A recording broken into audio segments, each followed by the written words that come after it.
On est tellement content de pouvoir bientôt porter un jour un t-shirt sur lequel il sera écrit « Been there, done that, moi aussi j'ai été viré par ChatGPT et ses cousins ». Deuxième axe, et celui-là il faut vraiment qu'on en parle parce que c'est en train de devenir la nouvelle ligne de communication corporate la plus cynique de la décennie, c'est les licenciements à cause de l'IA. La liste est en train de devenir très longue. On a vu la semaine dernière Cloudflare, Upwork, Meta, Coinbase, tout le monde s'y met. On a même inventé un nouveau terme pour les RH qui déclare que ces actions, ces licenciements ne sont pas un exercice de réduction des coûts. Non, on ne licencie plus pour économiser de l'argent, on définit la création de valeur. C'est beaucoup plus joli. Après, peut-être qu'un jour, on se rendra compte que l'IA ne consomme pas, que l'IA ne fait pas de shopping et que l'IA ne mange pas au restaurant. Et du coup, les gens qui se sont fait licencier ne pourront plus consommer ni manger au restaurant non plus. L'usage interne de l'IA chez Cloudflare, par exemple, a augmenté de 600% au Q1. Donc, évidemment, on n'a plus besoin d'un cinquième des humains.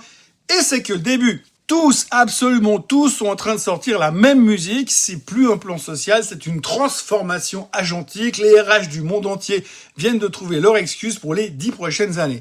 Vous allez vous faire virer et on vous dira que c'est pour vous permettre de participer à la révolution IA. C'est pour votre bien. On est tellement content de pouvoir bientôt porter un jour un t-shirt sur lequel il sera écrit « Been there, done that, moi aussi j'ai été viré par ChatGPT et ses cousins ». Le truc le plus dingue, c'est que ces boîtes ne se cachent même plus aujourd'hui. Avant, on disait on doit malheureusement procéder à des ajustements de structure. Maintenant, on dit on a encore augmenté l'usage de l'IA de 600%.